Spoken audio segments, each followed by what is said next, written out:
Hello, I'm John Atack. I'm Sam Atack. And my name is...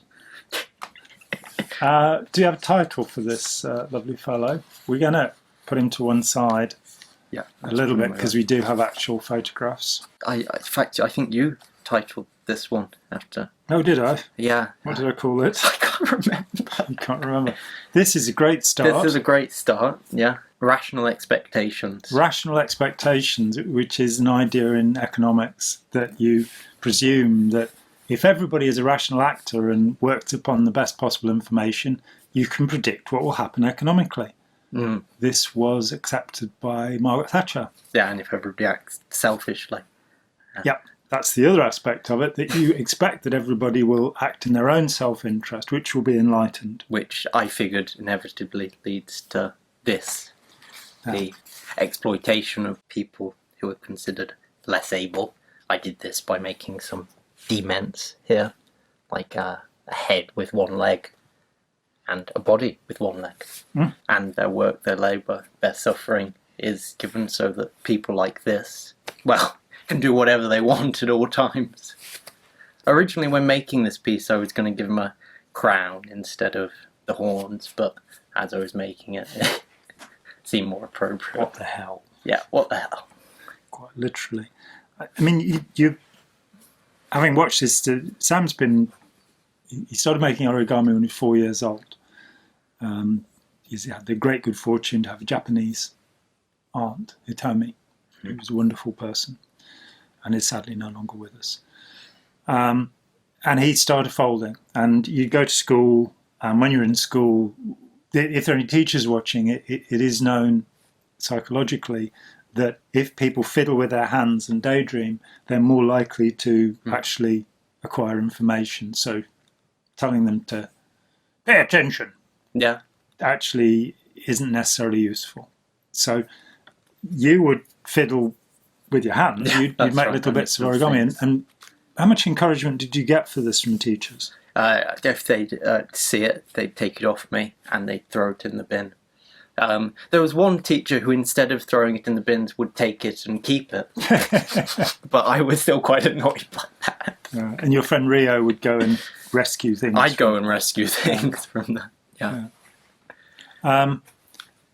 And so you've pretty much been doing this for 12, 13 years now. Mm.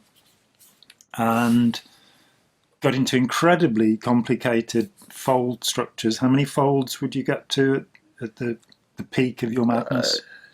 Take it 100 by 100 grid, and then basically I know this is a diversion, but to do that specific method was called box pleating. So you'd make the grid first. Now this is by mathematicians. They draw circles, figure out about where things go, and then they create the grid. I realized that if you figured out the longest structure in the thing you're going to make and you number it by that, you can improvise the rest of that around it. So I could figure out a number, say 124, and then from there I could extend out the grid thing in a rectangular shape and make pretty much anything I wanted. And it took, something like 3 months to take a piece. Yeah, that was the problem with it. It took forever to do anything with. And so you started cheating. Yes, I realised you could get exactly the same effect making points just by crumpling the paper. In terms of origami technique, I suppose the faces still resemble folding structures, but the rest of it, as you can see, is pretty much just crumpled into shape and then glued to fix it into place. Though I started cheating crumpling instead of the other thing, I'd still try and make it out of a single piece of paper. This is the first piece where I decided I didn't need to do that anymore. So as you can see, though this devil is made from a single piece of paper, and this guy here, they were each made from individual pieces of paper which I stuck together, and I added knives and forks. Later on I decided I didn't even need to make single pieces or people out of a single sheet of paper, and that was a silly rule I was imposing on myself. But it's a rule that's imposed in origami. Origami is isn't it relatively modern? Yeah, it is a relatively modern construction. And the idea is that you use a single piece of paper, no glue and no tearing. And that's the law. Yeah. And if you break that law, you go to origami prison. And then the mathematicians pretty much threw away the other rules, like the gluing, but they decided it still had to be made out of a single piece of paper. And these are mathematicians at MIT, aren't they? Yes, this it is where they have a kind of department of origami. And they managed to push origami to its limits by making it so to make any of these complicated pieces, you have to put it through a computer program first, get out the crease pattern, and then make it from there. Which and thusly the 3 months really want to do. One piece. Yeah.